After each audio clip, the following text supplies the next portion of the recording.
What's up, guys? Just still getting set up here. Don't mind me. Welcome. It is Saturday. Yes, not Friday. You're used to seeing me on Friday, so I get it. Had some stuff going on all week, but here we are, man. Had to get some of my takes on record, because when you only get a chance to do this once a week, and don't get me wrong, I could go more often than once a week, but I feel like it's nice to, I don't know, when you go several times a week, you can flip-flop on a few of your takes.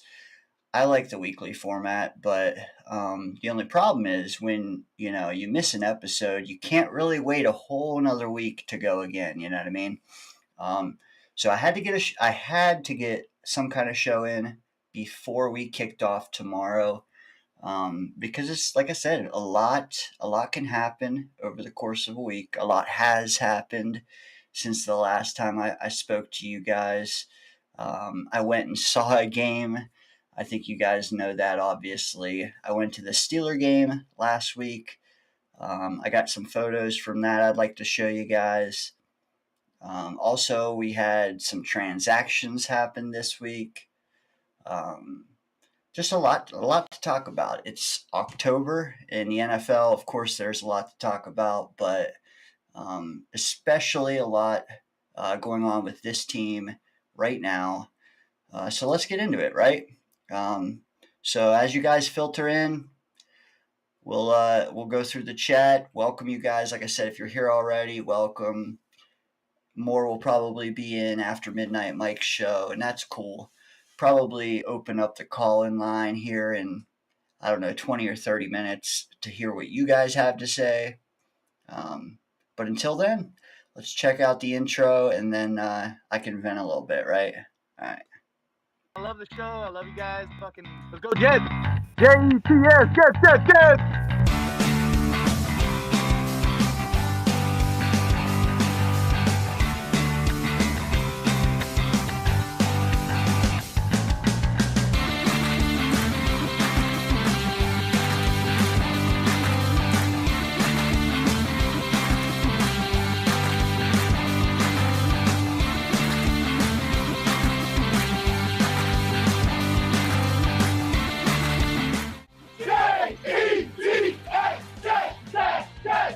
I'm beating you with my mind, and I can still dominate, I think. Dane, you're a legend, bro.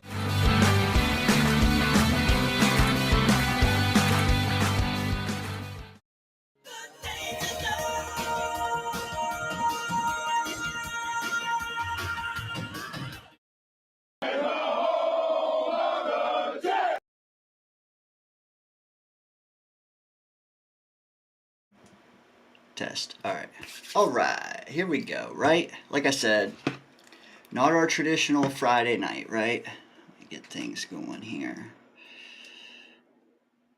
Glad you guys can join me. A lot going on, man. I think I last talked to you guys about 8 days ago. Long time. Since then, we got Hassan Reddick in the building practicing. We actually, here, let me bring it up. Today we did something with Hassan. Just show you guys while I'm thinking of it. We officially activated Reddick today. The only thing I hate about it is who we chose to release. And let me know what you guys think. Are you a little bit bummed that we dropped McKinley? Are you hopeful that we get him on the practice squad? I'll tell you what, we looked at the practice squad last week. There are definitely some names on there that I would far rather release than Tack McKinley.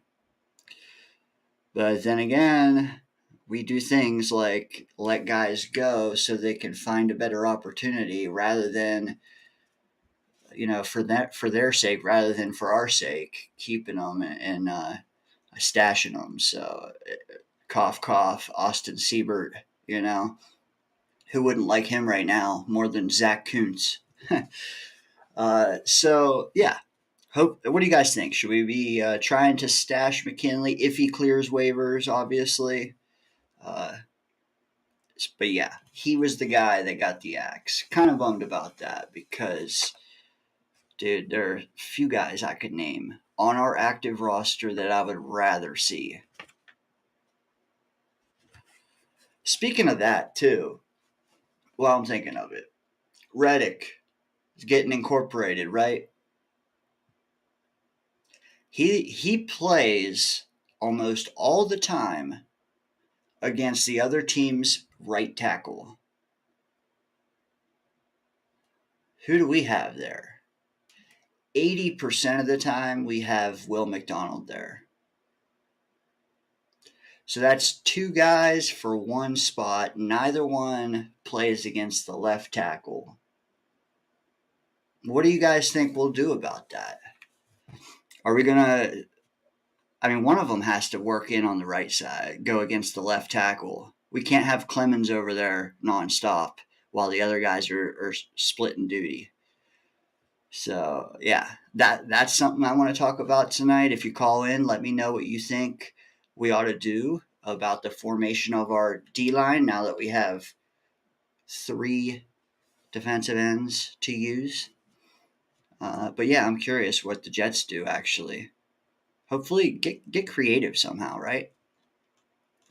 Wild Wave, glad to have you, brother. If you guys can, smash the like button.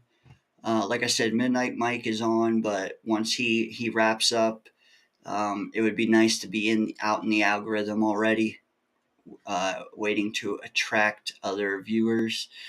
Johnny, man, welcome. Good to see you, brother. There's a few people that hit me up since last night wondering what happened, why I didn't air. I think it's the 3 people that are in the chat right away that were ones who asked, and I appreciated that because I wasn't sure that anyone would even notice. So very very humbling to get DMs about that. Appreciate you guys. Scott was another one. Appreciate it, man. Dude, it's tough too when, like, last night we had the Knicks on with the Yankees game 1 on. Like, there was just a lot going on. Personally, I wasn't plugged in all week, really. So, like, I could do a show, but I would be kind of leaning on the chat more than I like for content. So I figured, you know what? Spend some time digging into what exactly all happened this week today, have a show tonight. And that's what I ended up doing. And I do have some stuff pulled that we can go through. That seems to be Johnny Boy. I believe, Scott, our Jets going on a run. I don't get it. I don't get it at all that there are people that, there's a difference between doubting it and like believing we're done, we're cooked. Like, we should all doubt it a little bit, right? But there are people that are ready to acme it, if you know what I mean. I'm not there. I'm not. Because, for one,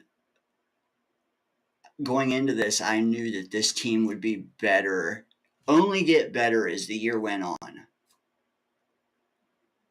And if I didn't believe that to still be the case, sure, blow it up. But like, do you think the problems that we had week 2 and week 3 and week 4 are going to be there in December? Because I don't. Let me know in the chat. Am I delusional? But like, the thing is, we are going to get better each week. We are. My doubt comes in with how fast it happens. Because if it doesn't happen fast enough, we'll not be able to win these games we need to win, fast enough. We got to get at least 3 more wins before the bye. We have to. Ideally, you get 4, but here, I got it here. One sec, somewhere. Yeah. Yeah, we have to win 3 out of these. I think we win against New England. The question for me is how we look, because you can't just have Brees carry it 30 times and then just grind out the win because you wanted the win. Like, at this point, we need more than a win. We need to win and fix problems we have, right? So, like, if we get an early lead on New England, which I think we will, I start force feeding Devontae and Mike Williams and Garrett, because their development with Rodgers is one of our biggest worries and issues. So, like, use that game. Iron out the timing, the wrong routes. You know what I mean? Because all of it points toward it being the perfect time to play New England. Now, if you don't get an early lead, okay, do what you got to do to get the win, obviously. But, other people are, like, worried about Rodgers' health. Maybe if you do get a lead, you pull him, and I understand that too. But, like, how many games we got in November? 2 games in November. So if you ask me, the plan I would use is, Rodgers, you get through New England, you get through Houston. Now, the game that's cut off of this is Seattle, and that's December 1st. So if Rodgers can get through those 2, the first 2, he'll have from Halloween to December 1st, which is the entire month of November. He'll just have to give us 8 quarters the entire month. That's where he heals up. I'm not worried about him healing up this week to take on Houston. Like, push through both those games, boy. Like, because then you have an entire month. And I think that entire month where we only play the Cardinals and the Colts, I think that entire month is where we get a lot of our problems fixed. That's my take on it. Back to the chat. I was kind of rambling there, but like I said, Wild Wave, Johnny, Scott, good to have you guys. Johnny's with me though. He hates we dropped McKinley. Dude, yeah, because like he was balling, man. In a limited role, he was balling. Scott, stash him for sure if they can. I mean, that's to me like I don't know. Scott also says he's not surprised. While Wavy has done nothing. It's less that for me than that there are others on this team that are way more sheddable. I don't even know. Like I don't know. Hey, you know what? If Reddick will obviously pick up the slack and more. I don't know. Just been nice to have. Like McKinley is the only other guy on the D line besides Reddick that has 20 sacks in his career. So like it would have been nice to have him. Snowball, what's up, dude? They must throw darts at a list to see who. Yeah, you know what? To see who to drop. Yeah. You know, obviously we don't see quite a bit of the picture. And I see it up there, Scott. I'm not there yet in the chat, but Gibson. I've been screaming for a month. I think a lot of the people in my chats are on to how bad Gibson's been because we've been calling it out the whole time, but very few redeeming qualities for that kid. Very few.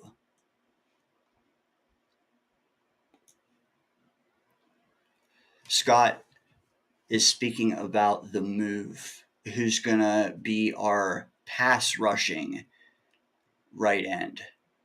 And he's thinking, well, I mean, you're right. And I've heard this, obviously, and I agree that he's not cemented on the left side. I think he was more so just there because of need. And I think the backup on the left end was weaker than Michael Clemens, if that makes sense.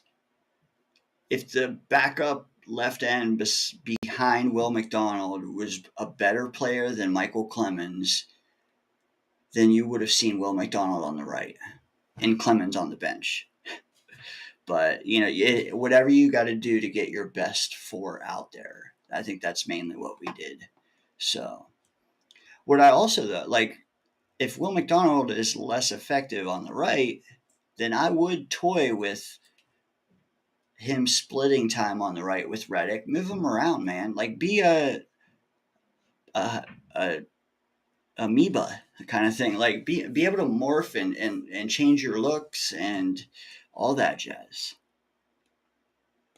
Boomtown, man. Good to have you, brother. I chatted with Boomtown earlier on fantasy football crap. Always good to talk fantasy because a lot of people are a lot of people, you know what? A lot of people, I think, coming into fantasy football, they want so many leagues to be in. And that's fun. It's fun to do the draft. It's fun to play all year, but like when everybody's in so many leagues where like you don't even conversate in the leagues, I think that fantasy football lost its luster a little bit because everybody's in 5 to 10 leagues and nobody really knows what's going on with other teams in any of those leagues. I don't know. I just like the close knit vocal leagues. That's the best part of fantasy to me. Trash talk, man. Anyways, like I said, I talked to Boomtown earlier about some different players that have caught our eyes. Pretty fun, dude. How about Brock Bowers, man? Say what you want about him in the draft this past year and what he's doing in Oakland. When it comes to fantasy football, Brock Bowers is a beast. He's gonna be too. Especially when you got guys like Kelsey and Andrews they're more boom or bust these days. And then you got Bowers, he's getting you like 6 to 8 catches every single game. Crazy.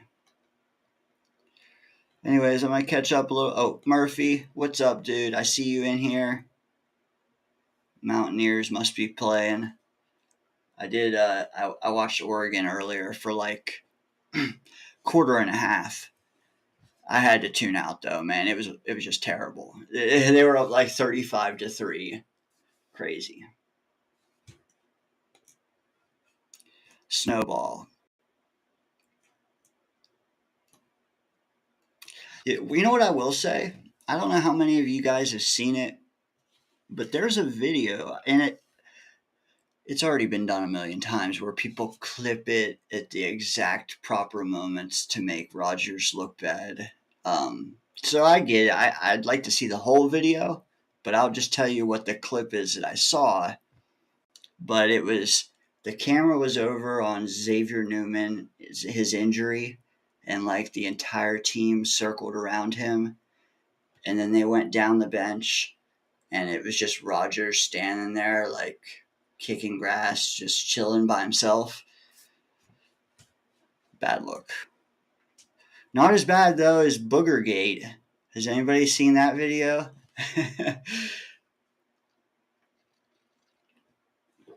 Yeah, Boogergate. That was another one. Leany, welcome. I see big fella in here, Yeti man. Glad to have all the Asmaniacs in here. Glad to have it.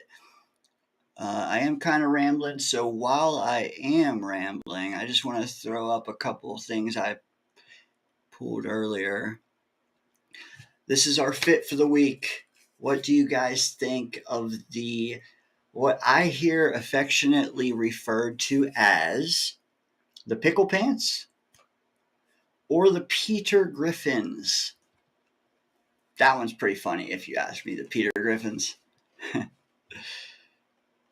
Oh boy. The Peter Griffins. Injuries I wanted to go through. So let's just keep it concise here. Well, I got a quote for you. Snowball, I think he was talking about you, man.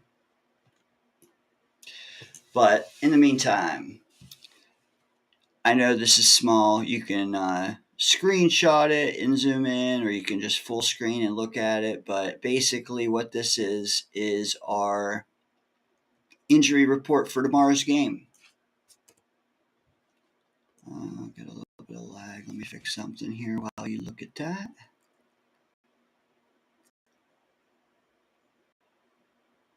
Kim. I'm also watching the Yankees, and I don't know what it was, maybe the third inning or the fourth inning. It was just,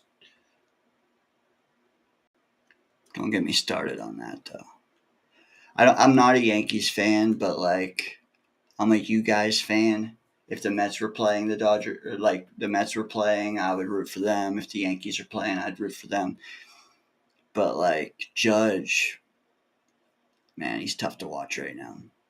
Tough to watch. Soto is the best player on that team, bar none.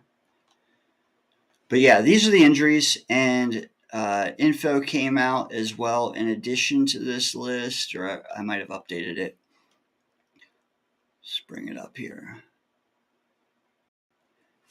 AVT, Ashton Davis, Leaky Fotu are all out. Morgan Moses is trending in the right direction, so that is nice.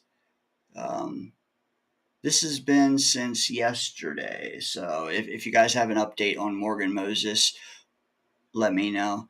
For now, though, game time decision, Alan Lazard. Tony Adams, however, has been ruled out, so no TA. Also, no Kenny Yeboah. He was ruled out today. Big thing, though, is the bottom I wanted to focus in on. We'll have our secondary back, at least our cornerbacks, right? We got Michael Carter, he'll be back. DJ Reed are back. Very big sign, because if you don't have Tony Adams, we don't have Chuck Clark. At least you have the three guys in front of them. So, very nice to hear.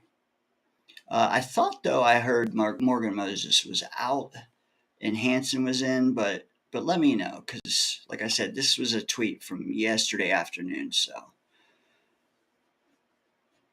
Yeah, Connor Hughes, yeah, right. Agreed. Hey, it's a what do you call it? A necessity, though. When you're pulling information, that's for sure. Let's see what else we got here, though. I just go through my news and nuggets while I'm at it because I hate sharing my screen, so I'll just keep doing it. The speech, right? The speech. That is the big thing of the week. The Davante Adams speech. And I'm sure that if there's call-ins, then you guys will bring it up too. I've heard various takes on it already, and it seems so. Let me read these first. Connor Hughes. It was the team we needed to be moving forward. Jeff Ulbrich said of the Jets this week at practice. So this week at practice, we were the team we need to be moving forward. That's a nice quote. According to him, the main turning point was Davante's speech after the loss to the Steelers. Then an hour later, you got Zach Rosenblatt saying Davante Adams spoke to the team after the game the other day. Aaron Rodgers, we all heard this, but I have to gear more to the casuals as well with this show, so I do have to kind of tell you things you already know. One of them is Aaron Rodgers, what he said about Adams' speech, and that is that he thought it was the realest speech he's heard in a locker room in 20 years. So, regardless what you think about the speech, I think it's safe to say that it was a good one. It was good. It was real. It was authentic. It was coming from a guy that half of that locker room watched since they were in middle school. But here's the thing that kind of bothers me, because like a lot of people's take on it is, well, that's sad. It's sad that a guy that, and I've heard this from like 12 different people. It's sad that a guy that just got here 5 minutes ago was the one that had to do a speech. But like, have you ever been in a locker room? Like, have you ever been on a team, especially one that's been together now for 6 months? The draft was 6 months ago, right? Aaron Rodgers, Tyron Smith, C.J. Mosley, who are all the speakers? Like, trying to get Sauce to be one. All those guys have been with this team for 6 months. Also, this team has been struggling for 6 weeks. Any speeches they would have formed or they would have provided have already been provided, right? Like, Rodgers has already exhausted the words of wisdom. I mean, he would have after the Denver game, right? He would have after the Minnesota game. Same with Sauce or Garrett, or like, in my opinion, it's not sad that Davante did it. I think it's crucial because he just got there. Like, everybody else has a stale voice. Everybody else has offered most of their wisdom, right? Everybody else has tried to right this ship for weeks on end already. I mean, this was our 4th loss in a row. So if we didn't already try everything in the kitchen sink before the Steeler game, then we're probably cooked anyway. But the point is, we've tried several things already. Several things. Which makes Davante and Reddick were the 2 new things that would provide something we haven't already tried. I don't think you're getting the same kind of speech out of Reddick, so it made Davante the guy. The fact that he recognized that his voice would carry weight, especially in that moment. Would it carry weight next week instead if he didn't do that? Yes. But like, if we can't wait any longer. So like, I don't think it's sad that it was Davante. I think that he's the one guy it would have worked coming from. if that makes sense. Now, it might be sad because he's noticed things that should have already been corrected. I don't care about the coulda, woulda, shouldas, though. I care about correcting it now. And like I said, anything we've tried before has already failed. Let's try a fresh approach. He, from a vocal standpoint, is that fresh approach. All indications are that it did make an impact. Not just that it was a good speech, not just that it was a real one, that it's actually affected practice. The only step left is, does it affect games, right? Apparently, the offense scored the other day in a practice, and the entire offense followed the ball carrier into the end zone and was celebrating with them. So, like, dude, I don't care what you got to do. Do whatever you got to do, manufacture it, like, fake it till you make it. So, end rant, but my take is that it's not sad. It's that it was our last card to play in the exact moment it needed to be played. Hell, we got 5 losses already. You can't hold that card any longer.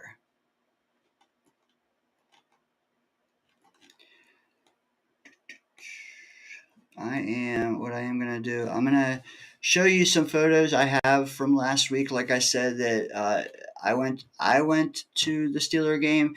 Daniel Murphy in the chat went to the Steeler game. Hazel, she might not be here tonight, but she's here most nights. She went to the game. If you're in Asmaniac, you might know of KJ in Colorado. He's been calling in lately. He went to the game.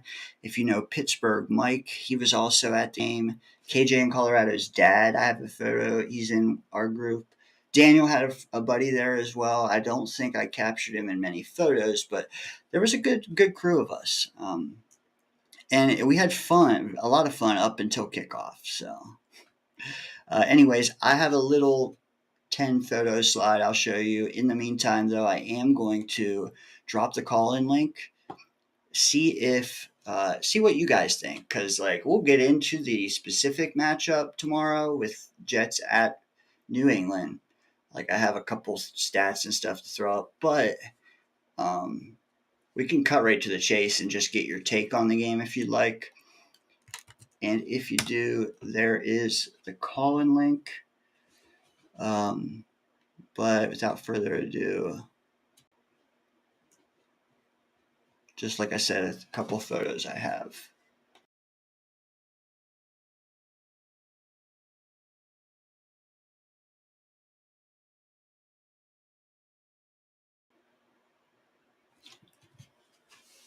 So obviously heading into Pittsburgh. This is me and Hayes at the tailgate. Hazel. Hey, I actually bumped into Gunny. So for those of you who are super freaks with the Jets content, you know Gunny. It was awesome seeing him. He was bigger than I thought he'd be, man. Because I'm almost 6'2", I think. He was 6'1", and I think he could play right guard for Moses if he sits out. But yeah, real dude. Couple other photos I took with him.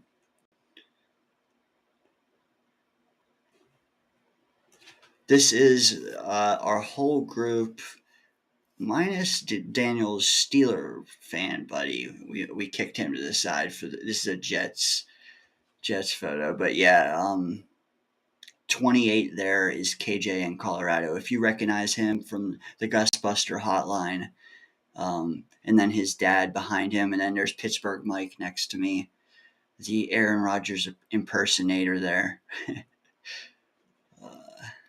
But dude, there was a lot for a Gotham. I don't know if they do it for all their away games, but Gotham City sold a lot of tickets to Steeler fans, a lot. So we were a very small group of Jet fans. a couple other just BS and pics with the guys. And then we were walking up the 10 million ramps to get up there. Daniel, dude, is that not the dopest jacket he's got on there? And if you look real close, you can see his massive side eye, where he's just thinking I'm talking the worst noise ever. It was a long trip though. I think Daniel drove a couple hours to get there. I think my drive was like an hour and 15. Wasn't too bad. This is I'm just getting to my section and looking at all the idiot Steeler fans. We were pretty much right down the field goal post though, so I couldn't add videos to this, but like I got to see Greg the leg warming up. I think that photo is coming soon. Yeah, he was kicking. I think there's another one. Yeah, so there's Greg the leg warming up, and I think I shared it in Discord, but dude, on this kick, dude literally hit the upright, and I was thinking, this is a bad omen.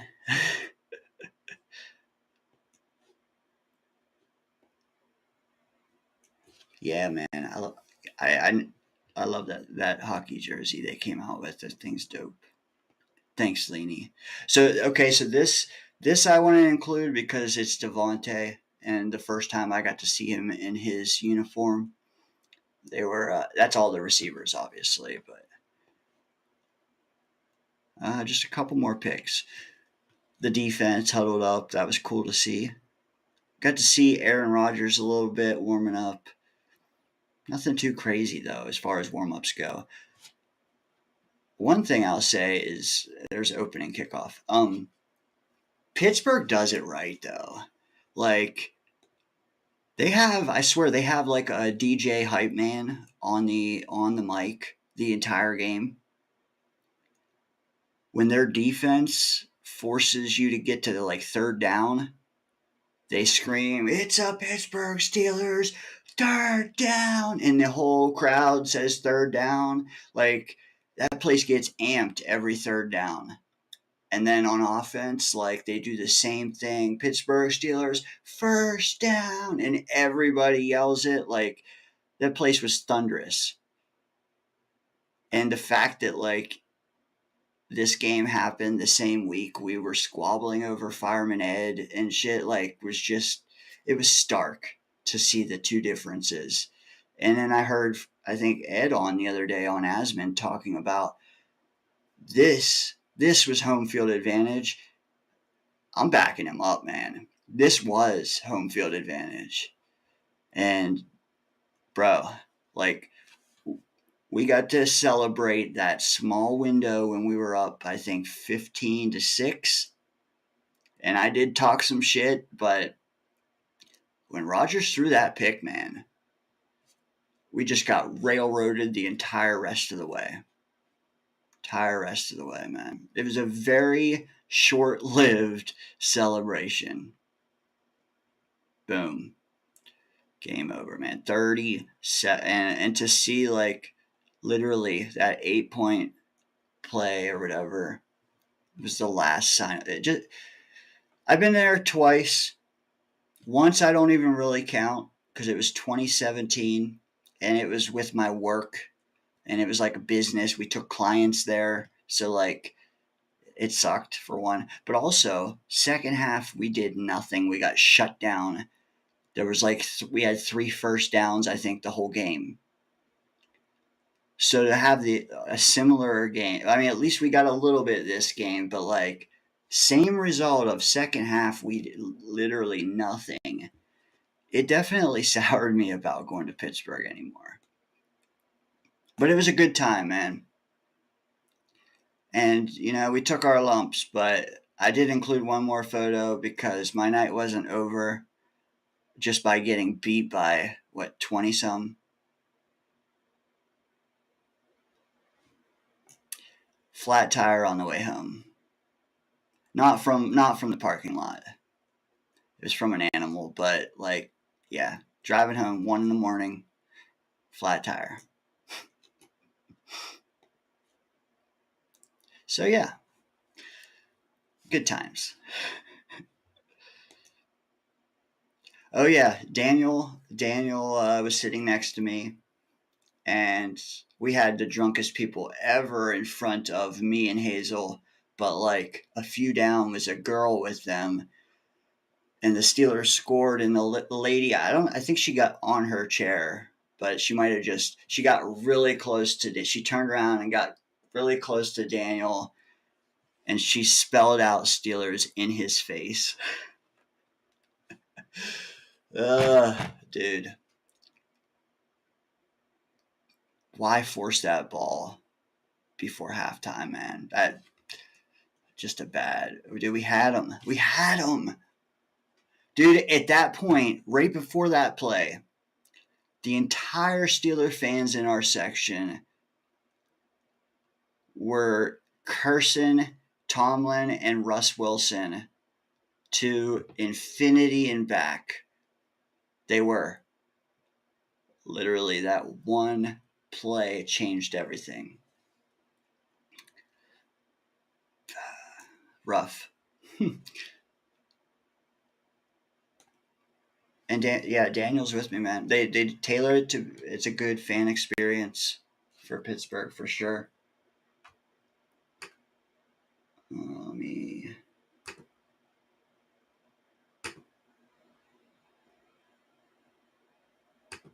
pin this real quick. Come on. Bear with. I do still, so top of the ninth, eh?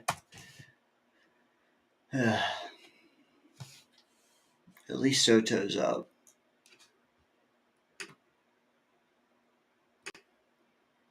Tomorrow, though, I said it before, I'll say it again. Like, in my opinion, you could easily win if you just hand it off to Brees 30 times. I don't think we can afford to, though. I don't think we can afford to sit Rodgers either. Like, we have to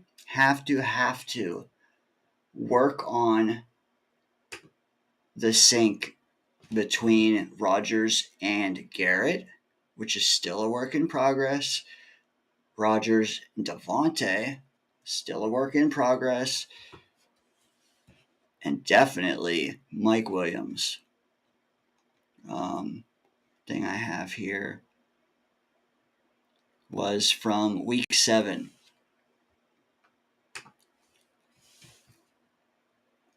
Like, Brees Hall, 6 for 9. Okay, that's not bad. Lazard, very good. If Lazard could give me that every game, I want it. I'll take it.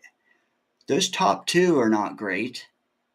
So, like, if you hand it to Brees 30 times, you'll win. But we can't keep being this ineffective either. So, like, that's where I'm like, whether we come out slinging and take the lead and then rely on Brees, or whether we rely on Brees and then sling later. Like, I want to see the passing game tomorrow. I really do. Because we can't just get the W. We have to get the W, and we need to fix some of our problems. If it's not the wide receivers, then we need to fix Reddick, Will McDonald, Clemens. Or we need to take the ball away a little bit. We had 1 sack, 0 takeaways against Pittsburgh in a game we needed. That's not good enough. It's not.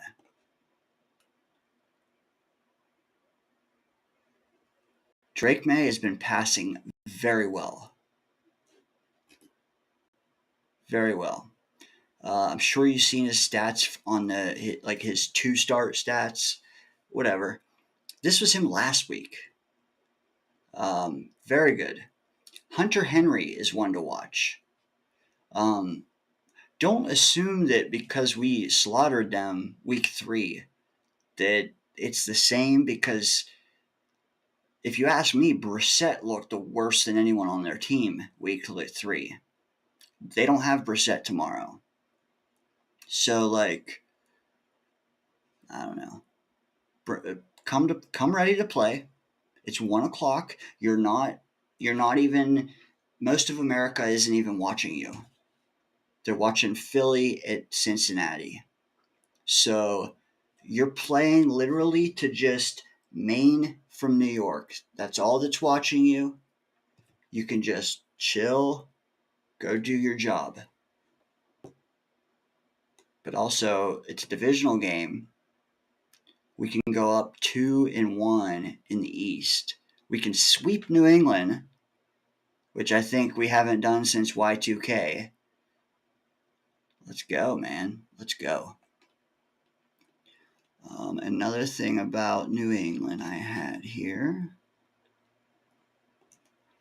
Keys to the game kind of thing, basically. For that, I think shut down Hunter Henry is a huge one. For one, Jalen Polk's out. We saw that in the injury report. Jalen Polk's out. I'm not worried about their wide receivers. You shouldn't be either. But May likes to throw it deep. I think he has 2 touchdowns when throwing deep and only 1 pick. But we do have our corners back. So, like, for me, I would key in on Henry. Try to shut Henry down. But also, this, I think, is the key to the game. Sorry, I can never get that right. This is the key to the game. Our pass rush has been great. We pressure so much. We're 6th in the league in pressure rate. We also have the 5th highest sacks in the league. Now, 7 of those came against New England. But the fact is, we're in the top 10, in both categories. Also, though, look at the bottom there. New England has given up 25 sacks. 7 to us. But they're also the dead last. 46% of their passes, which is insane. 46%. The quarterback is pressured. Like, statistically pressured. Like, for real pressured. So that's why I'm saying, hey, Reddick, Will McDonald, Clemens, Kinlaw, Quinnen, everybody get in there, man. It should be a party. It should be a party 5 yards behind the center. Make it a mission to be. Because if you do that, nobody even knows Tony Adams isn't out there. Nobody knows Chuck Clark's not out there. Because guess what? Your D-line has a party in the backfield, and you have Pro Bowl caliber cornerbacks, 3 of them. Nothing else matters, man. Nothing else matters. Leany. My friend is a Steeler fan. She texted me how pissed she was that Tomlin had Wilson at quarterback. I did not understand that. And his performance in that game does not make me change my mind.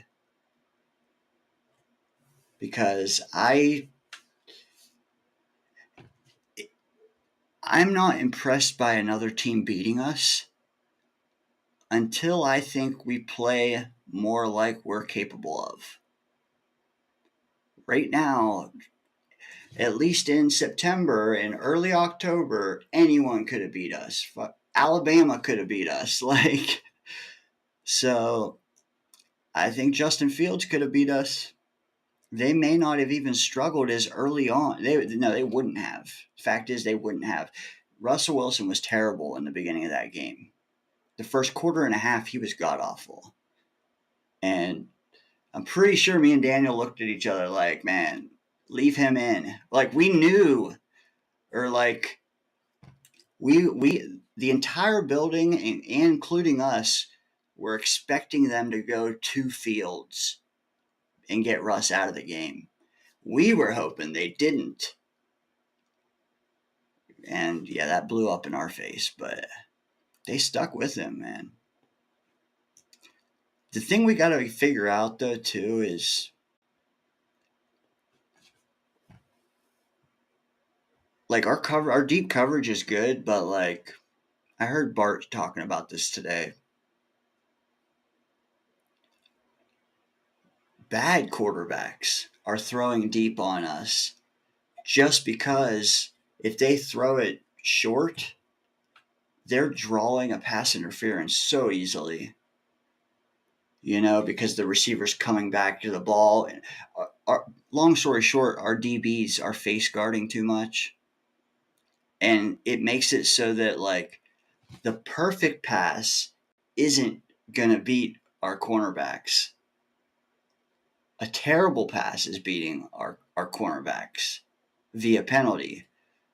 So, like, we've got to sort that out.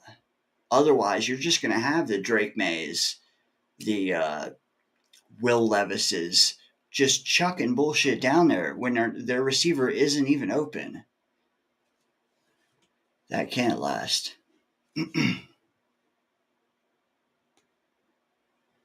Yeah. A lot of us,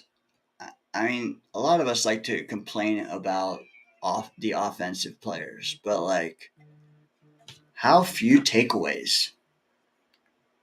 How few takeaways has our defense had, man? If you look up the stats, I think the Packers defense has like 8 fumble recoveries already through 6 games. Like, what do we have? 1 or 2? It's insane. So, like, yeah, be more energetic. That'll help. But also, like, make a play. Do whatever the moment needs you to do. Whether it's make a play, whether it's cheer someone who just broke a play open, whether it's pick a guy up that just dropped a ball. Like, it's not always going to be the same answer. And it's not always going to be make a play. It's not always going to be have your hair on fire. Just read the room kind of thing. Be in the moment. Rodgers, if a dude just went down with a neck injury, don't be standing at the 50-yard line just kicking daisies. Like, read the room. Be present all the time. Or we won't figure this out. Again, though, everybody's saying, "Oh, we're gonna go 8-2, we're gonna go 9-1." Stop looking past the bye, okay? Because we'll be fixed by then. I don't worry about the long term. Like, that's ridiculous. There may not even be a long term. We need to worry about. We need to worry about this. Because, like, our season can be over before the bye. So why are you saying we need to go 8-2? Because if we don't go 3-1, 2-2, yeah, okay, technically we're okay, which is reassuring. But like, we still got to play Miami twice and Buffalo again and all that. So like 3-1, but like, throw away December for now, please. Throw it away. This is what matters. Tomorrow matters and Thursday matters. The next week is everything. It really is, man. You don't have to play perfect. You don't have to play December ball the next 2 weeks. Like, the next 7 days, we have 2 games. You do not have to play playoff football. You have to play better than you have in, like, taking steps. And our opponent calls for that. Like, New England, we don't have to play like we need to play in Houston. We don't. We have to win. And we have to figure some shit out. What we need to do is develop some bread and butters, if you ask me. We need some blitz beaters. We need some formations, plays, alignments, just stuff that works all the time because our talent is so good and we've mastered it. Right now, we're trying to do everything. We're trying to be a jack of all trades, but we're masters of none. Against New England, master a few things. Please master a few things. That way, when nothing is working for you in December at a specific moment, you have these things to do that'll at least get you 7 points a quarter. That's what I think we need to do in the morning. Win the game, master a couple things. Doesn't have to be everything all at once. Don't try to swallow the whole apple tomorrow. Like, for real. Couple bites tomorrow. Kill the apple on Thursday. With a team that you killed last year in the same place. You killed them. So it's not the same team on either side. But I think if you get a lead in our next 2 games, you win them both. Start fast. Get Mike. If Lazard's out tomorrow, which it sounds like he is, get Mike Williams fed a little bit. Maybe not every single ball to him a back shoulder, but if that's the best thing you got with him, do that to get him some confidence. And then I want to see a 10-yard slant go to him. Because right now, I think every single target is 20 air yards to Mike Williams. Get him some easy stuff too. Like, it's not fair to just go deep to him every time.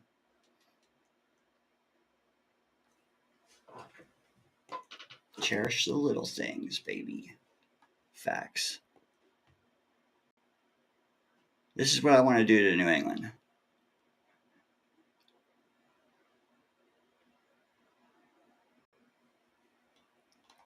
All day. Bouncing around though a little bit. I just wanted to.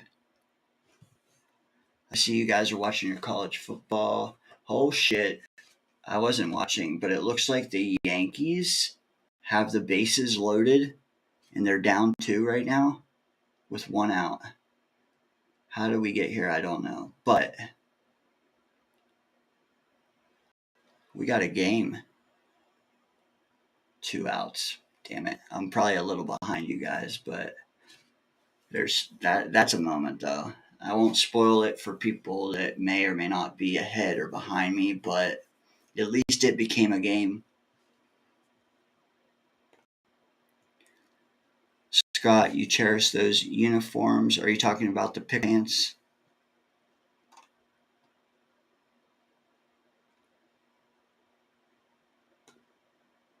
Greg, man, what's up? I didn't see you till now, but we only played good in 1 game this year, so to beat them again should be easy. Oh yeah, I would bet the house we win tomorrow. I would. I'm asking personally. I'm asking more than a victory because we have to, man. We have to. We need that same performance again, to be honest. But like, have more players involved. Like, ideally, if we score 28 points, I'd like to see 4 different guys score. That would be an A+ game to me. 28 points. You got Brees with a touchdown on the ground, and you got 3 wide receivers catching touchdowns. Like, that would be A+++. What I don't want to see is Brees 2 touchdowns on the ground and another through the air, and then Garrett with another. Like, I want to see Devontae involved, Mike Williams involved. I want to see Reddick get a sack, Will McDonald get a sack, Kinlaw or Quinnen get, like, we need everybody succeeding. Can we get a damn interception, please?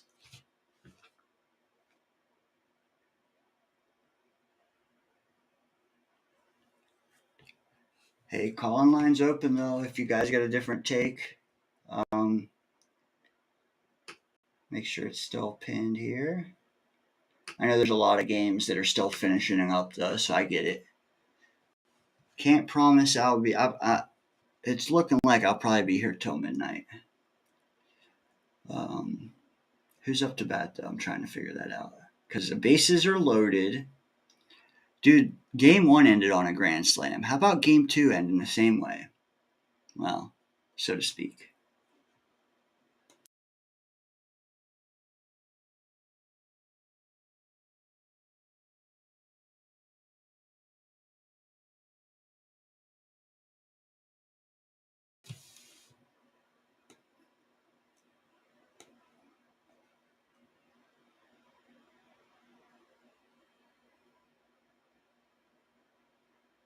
Oh, he hit it.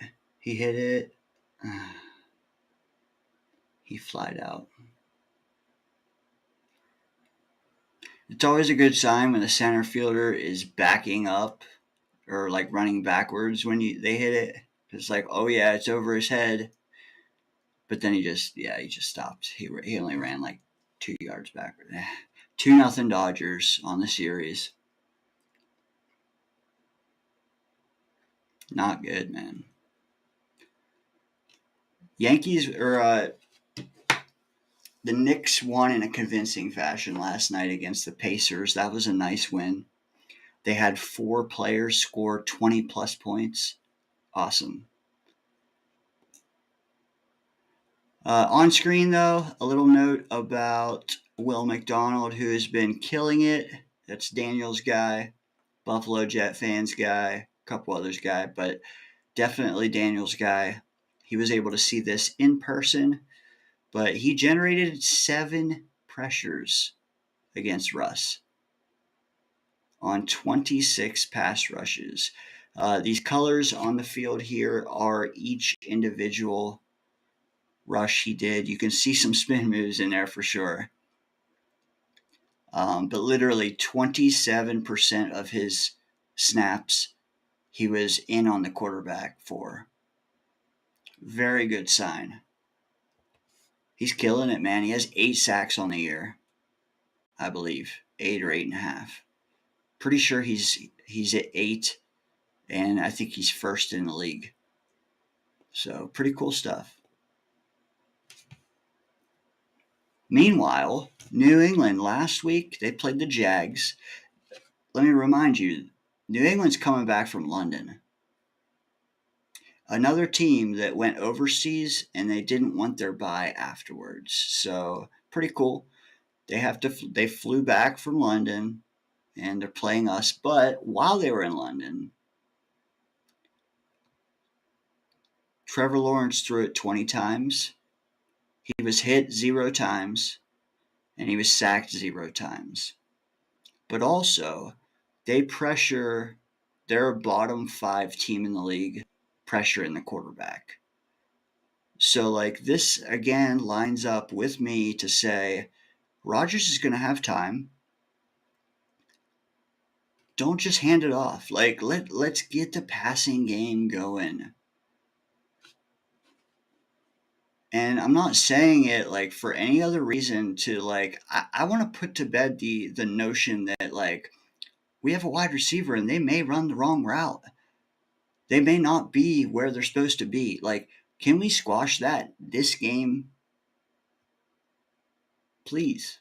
Can we get our timing down this game?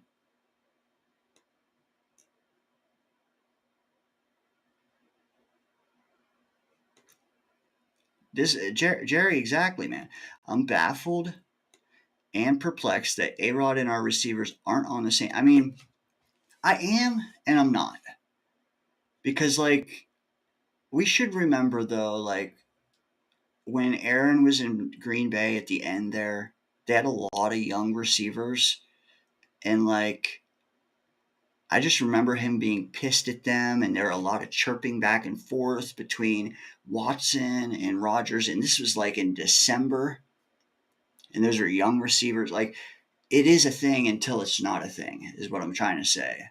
And it's not like it's only happening here, like, because it definitely happened there when they had a new receiving core. It's baffling because this is the second off season with Garrett and Rodgers together. Mike Williams is, I guess we ought to give that a little credit because Mike Williams didn't have any off seasons with Rodgers. that one. But yeah, I get what you're saying. 7 weeks. How many snaps has Mike Williams played though? So this is like the equivalent of his like game 3 is tomorrow when it comes to actual snaps running routes. So, but yeah, the Brees stuff. Brees didn't really have a full offseason last year, but like he should be good. Garrett should be good by now. Devontae, he might need a game or two, maybe 3, because it's been a few years since he played with Aaron. But like that's what I'm saying. Like all the stars should be aligning to fix some problems, or I guess see problems fixed already tomorrow. Like problems shouldn't need fixed in game tomorrow. There should be problems that are already fixed now that we see the result of tomorrow. Don't do the penalty bullshit.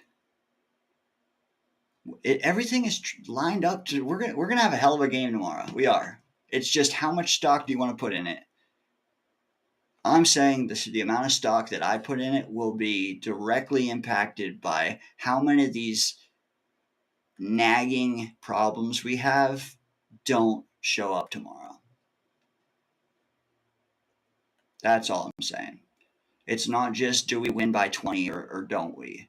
Do we look good? Do we look good enough to where it'll carry to a stronger opponent? Do we look good enough to where we can forget about certain problems? That'll be key. The context. The devil will be in the details tomorrow for sure. If the Pats have watched any tape, they'll blitz more. See, and that's the problem though. Like, go ahead, blitz us. Aaron, his stats look fantastic against the blitz because he's just getting the ball out fast. And that's why I think it's so prudent to be in the right spot at the right time, because he's like 7th in the league at time to throw or whatever. Well, it's just because he's often just predetermining who he's going to before the ball is even snapped. And I think that's another thing I heard Bart Scott say today is like, do that less, because the faster you get like the predetermined, I'm going to so and so here and doing it just so you can get the ball out fast.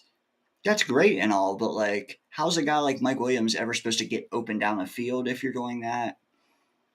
How are the open guys at the 2-second mark ever going to get, like, if you wait till 3 or 4 seconds, they'll get double open. So like, read the field. Don't just decide because the matchup dictates that the play will be successful.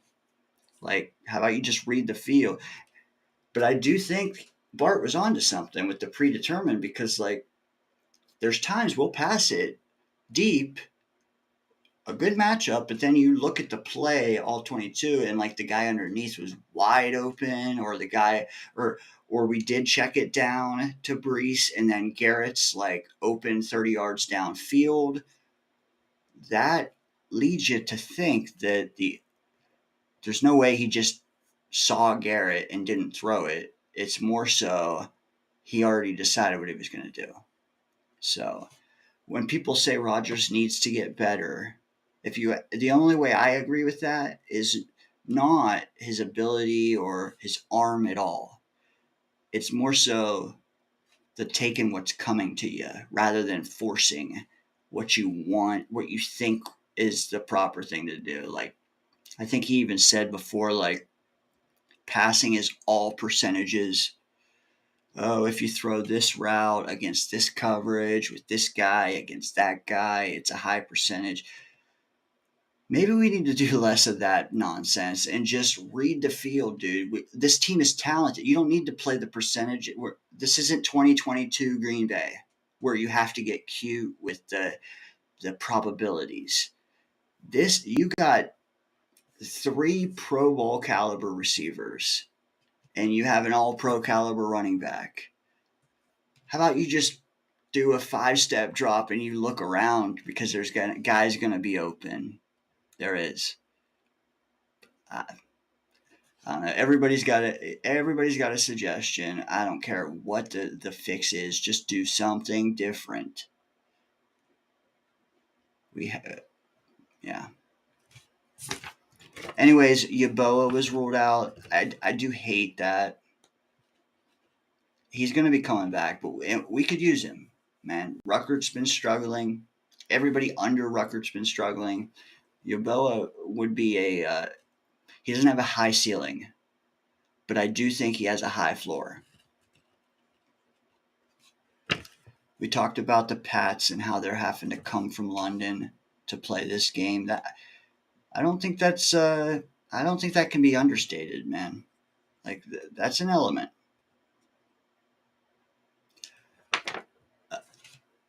We're adding Reddick, we're adding Adams to this team, but like just versus last week, we're also adding Reed, who we haven't had, MC2 we haven't had, right?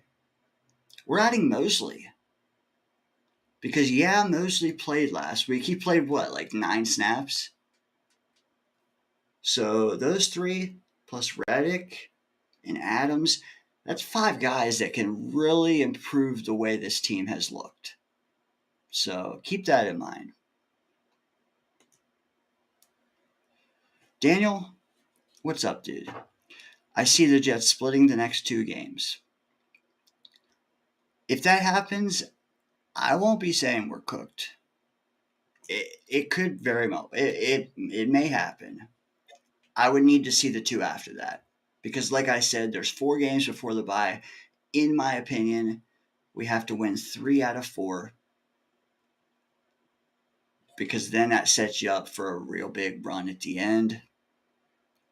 I mean, obviously you want to win 4. If you win 2, you're probably cooked. It just depends on what the rest of the conference does too. Right now, I think having 1 more win than we have would push us all the way to like the 8th seed. You're talking about a 1 game difference takes us from 12th to 8th. So like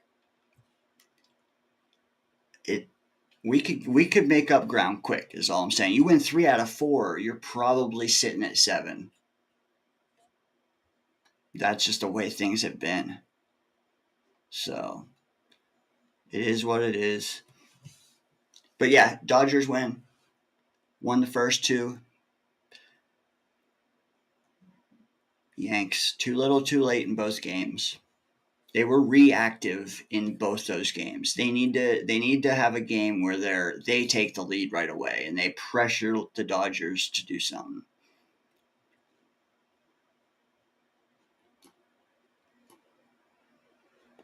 Definitely hard to be positive right now.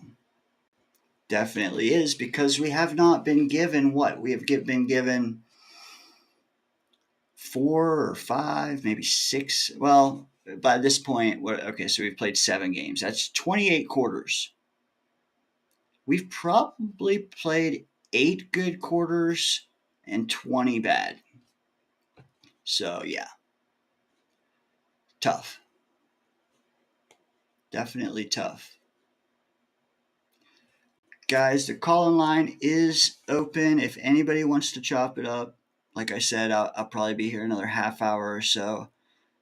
Just give me a minute. I'm going to step into the restroom real fast. So I don't have another person here to relieve me. So you're just going to have to listen to mute. Let me know what's going on in college football, though. I know there were some late games.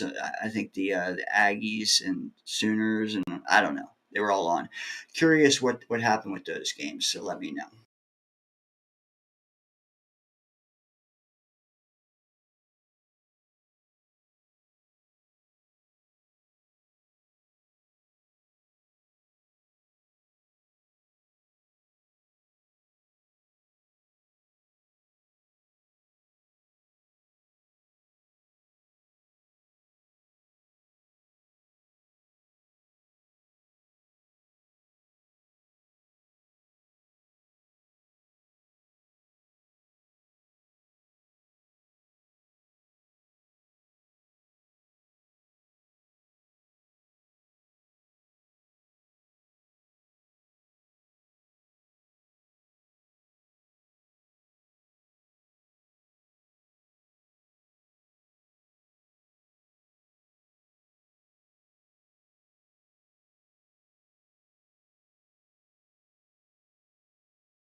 I was just thinking about what you said, Daniel. Hard to be positive. I I don't think positive is the benchmark. It's not, in my opinion. I mean, the real negative people are crying that anyone with any glimmer of anyone who doesn't think you should blow it up right now is positive. I disagree with that. I don't think anyone is positive. There is no, maybe no one even behind the curtain is positive right now. But I think what you're trying to say, I mean, you got to have a little bit of hope, like at least. If you don't have any hope, I have no idea why you're even plugged in anymore. Because, like, if I had no semblance of winning 4 or 5 more games, even 6 more games, I would just watch Sundays and that would be it. Like, makes no sense not to until draft talk starts, right? Um, this team just has so much talent that it hasn't gotten off. It hasn't gotten out of the starting blocks yet. So, like, what we've said all off season was like the talent alone will win us some games. Well, they got to be in the right spots. Hopefully, that's over. They got to stop getting penalties left and right because of the cadence and all that should be over. Like, so, like, just let the talent win games now because, like, the beginning struggles should be gone. They should be. We'll see, though. Um, yeah, can't be positive. No, nobody's positive though. You'd be crazy to be positive. It's more so don't like to blow it up at 2-5 is a bit drastic. That's all.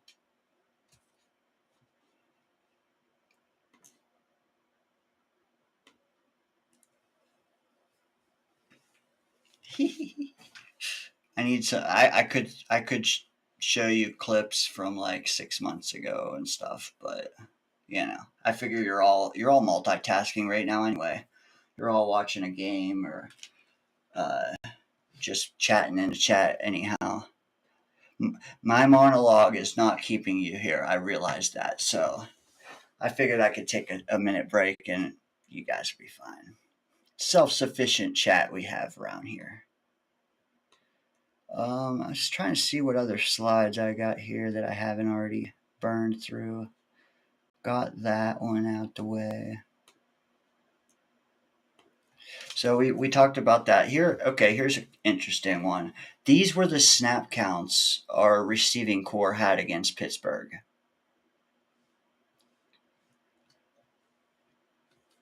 I did we force Devontae in too soon? I didn't get to see the. I can't stomach watching the all 22 anymore. I really can't. Not until we play better, man. Um, but like, I don't know when Lazard got hurt. That's probably a reason why he only had 33 snaps. But like, uh, it's hard to justify 19 snaps out of Williams. It is. Like, and I get it. If you add 33 and 19, that's 52. That's pretty much a 3 wide receiver set all game. But can we not find ways to get all 4 of these guys on the field? Can we do like a 11 personnel? What is it? What would that be? 10 personnel? Yeah, 10 personnel or whatever. We just need to do a 4 wide, okay? At times. Maybe not all the time, but at times. When you have 4 playmakers, and I'm calling Lazard a playmaker because he is one with Rodgers, get them out there, man. Get them out there.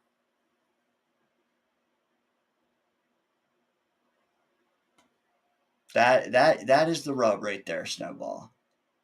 Players, there's a lot of talent, and honestly, okay, let me finish with your quote. Problem is they're not a team yet. Fact. However, talent, man, should be a curse word for us by now. because the word talent, that's all we use all the time. It's the right word, but like, are you talented if you can't make it work under any situation? That's a good question, I think. Are you talented if you need things to be perfect to show your talent? I don't know.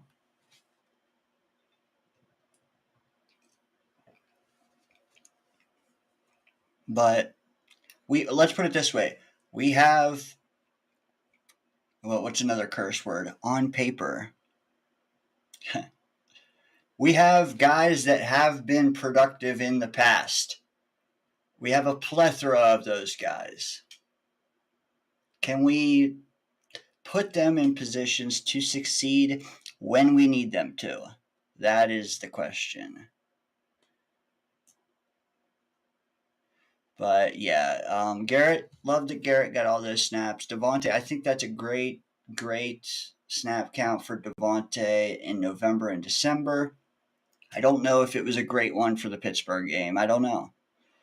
Because I don't know if he was everywhere he was supposed to be and all that jazz. But I do want to see Mike Williams get more snaps unless we are phasing him out and trading him. Then that's a whole nother story. All right, done with that slide. Let's see what else we got here. Oh, yeah, we hired a guy. I've heard very, very few people mention this. Maybe it doesn't need mentioned, but former Concord Blue Hens and NFL linebacker is being brought in. His former position coach to join Jeff. Okay, so Jeff Ulbrich coached this guy. Interesting hire anyway. Former NFL linebacker and current Sally Simon School's defensive coordinator Paul Worrilow will leave his role after his final game on Friday to join our coaching staff as a defensive assistant. Paul Worrilow. That's got puns written all over it.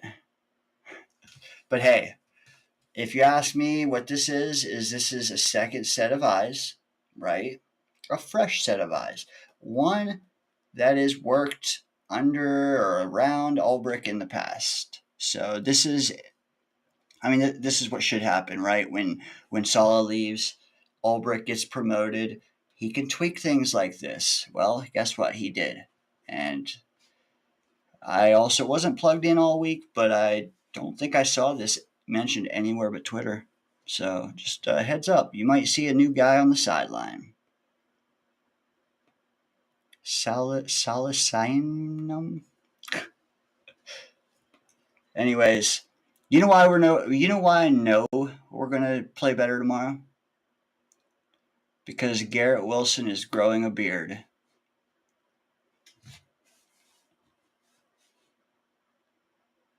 Look at that thing.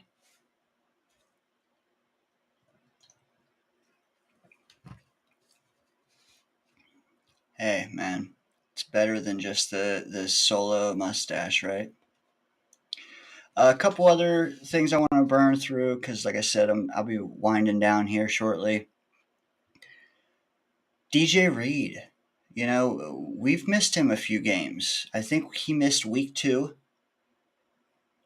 He missed last week. Might have been 2 weeks ago too. I can't remember. Definitely at least 2 games he's missed. However, listen to this. DJ Reed has forced a tight window on half of his targets. The highest tight window rate among cornerbacks in this year. Nearly double Sauce Gardner's. Reed has allowed just 1 completion on those 12 tight window targets, including minus 14.5 target EPA. Long story short, he's doing excellent. And when he does get beat, which is seldom, he's got good defense when he is beat. So just kudos to him for the year he's having, man. there was many people that were ready to move on from him this offseason. If not next offseason, I don't know what'll happen with him moving forward, but he's getting a bag, man. He is. He's playing excellent in a contract year. We have a lot of guys playing in a contract year. They are not all playing excellent. DJ is. We need him out there though every game. Every game. Could have used him last week. Could have used him week 2. Tennessee.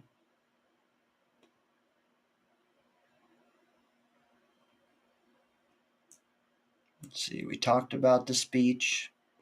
We talked about DJ Reed. Quick flash thing. Boom. Alan Lazard. He's getting more yards over expected as well. Very good. Kudos to Lazard. Definitely played excellent the last time we played the Patriots. Like that's when his shirt got ripped, that game. I don't think we're gonna have him tomorrow. I know he's a game time decision, but we'll have to get other guys involved, like we spoke about already. Hey, have a good night, Daniel. We talked about that. Like I said, here's another guy we got to talk about, okay? Tyron Smith is a problem. He's a liability. I don't know what the fix is, but I know the easy fit, like the quick, obvious thing, and that's to start this guy. Start the guy that has the higher floor, not the guy that has the higher ceiling, please. And can I just say, like, God, okay, that guy. Dude has zero flab on him, and that I wasn't expecting. Dude is jacked. Okay? Tyron Smith gets a lot of credit. He's jacked. Olu is too, okay? So, just because one guy looks like Terminator doesn't mean his all 22 individual film doesn't look like you should have circus music backing it, because it's bad. Like I said, Tyron Smith might have the higher ceiling, and that's debatable even. Higher ceiling. Honestly, we need the guy with the higher floor, because we can't have Rodgers just throwing 2-second balls all the time because he's afraid that your guy is going to kill him. So you put Olu out there. Hey, maybe you get long developing routes to Mike Williams, long developing routes to Adams, to Wilson, to Lazard. Maybe it all starts with putting a kid at left tackle. What do you think? Let me know. But yeah, dude's jacked.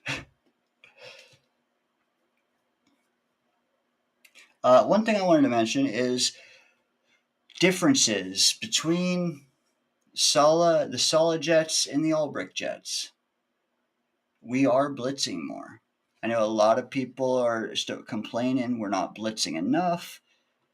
The Jets' defense has blitzed on 37% of opposing dropbacks since Jeff Albrecht took over as head coach. 9th highest in the NFL over that span. We're top 10 in blitz rate, okay? Which that 37% is a 9% increase from Sala. So the only problem is, despite the increases in blitzes, our pressure rate has dropped. So you may say more blitzes, but we have more blitzes. We're just not hitting home. And I think that the Steeler game probably hurt that a lot, because we just weren't getting home. That's for sure. I think Will McDonald had that sack like the first quarter and a half, and we never did the rest of the way. So like, the opposing quarterback has a lot to do with your sacks as well, obviously, but their pressure rate even too if they get the ball out fast. Tomorrow, I would like to see blitzes. I would. And like Snowball said, they're probably going to blitz us.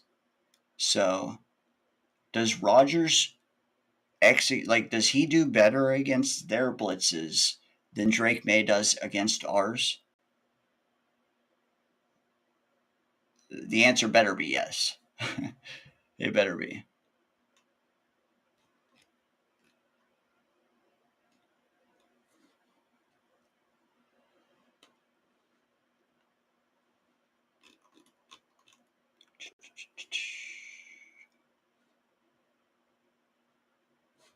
Oh, dude, we got a game in like 12 hours.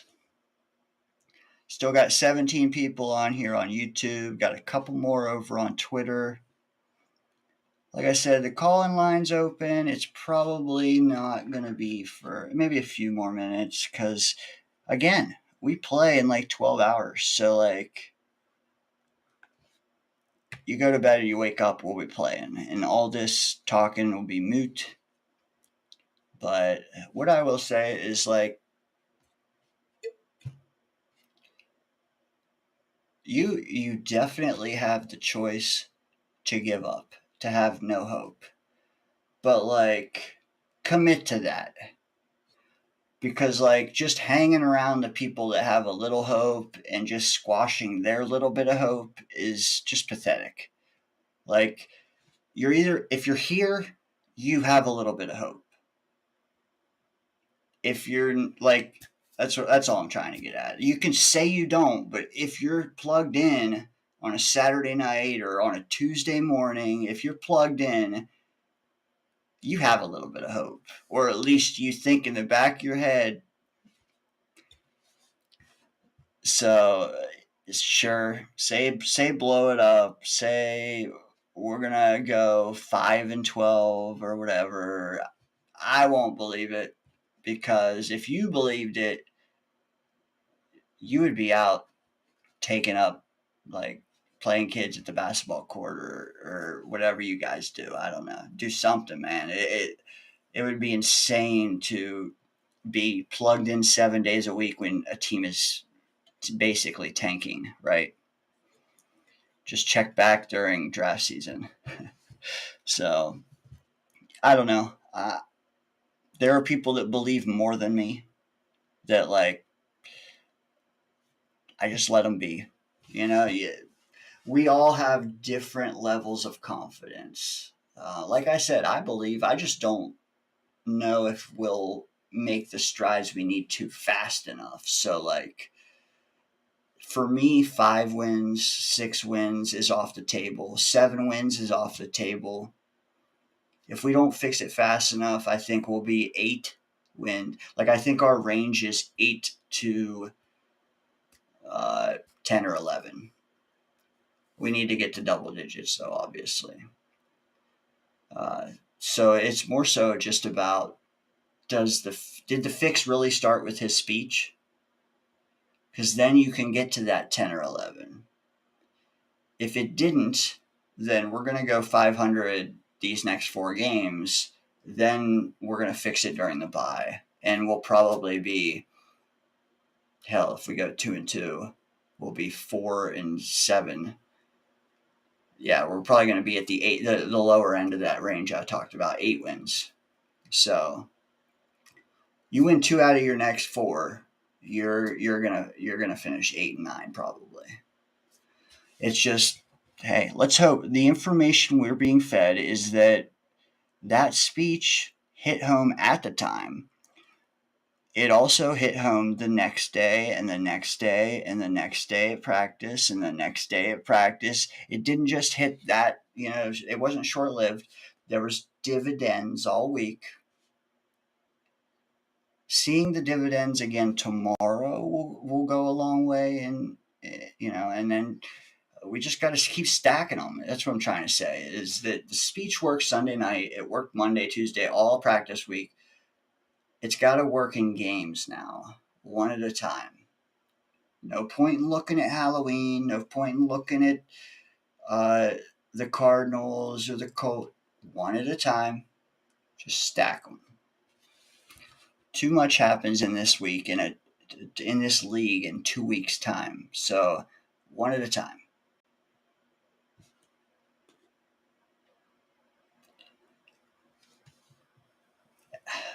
I like to think that rock bottom has already been hit for us.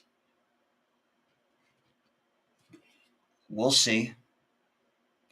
Tomorrow, though, if we lose, everything changes. I do think that everything changes, because then you're talking about you gotta go undefeated. As it stands right now, we can only lose 2 more times the rest of the year. If one of those times is tomorrow, yeah.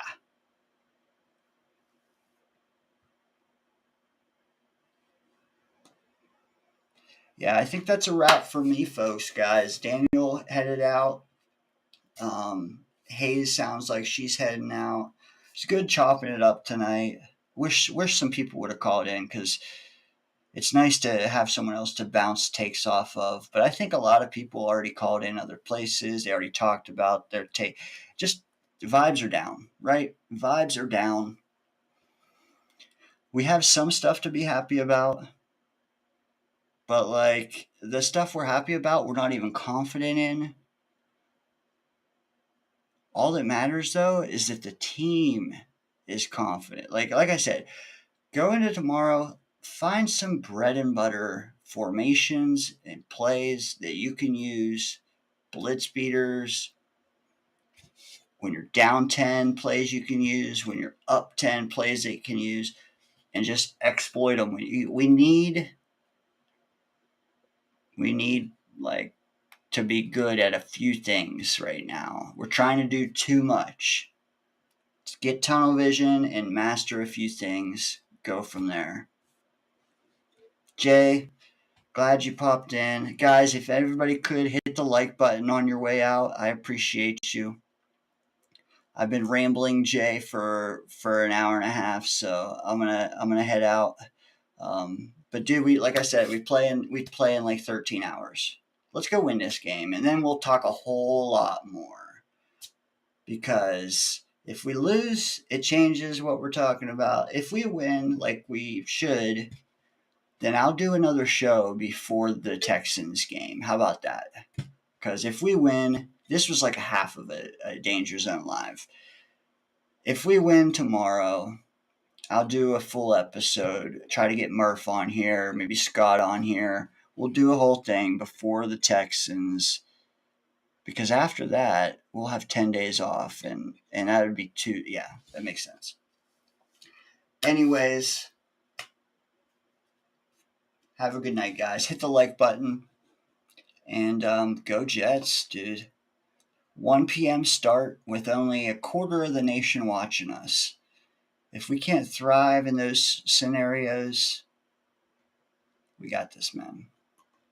Kill Drake May, right? Good night.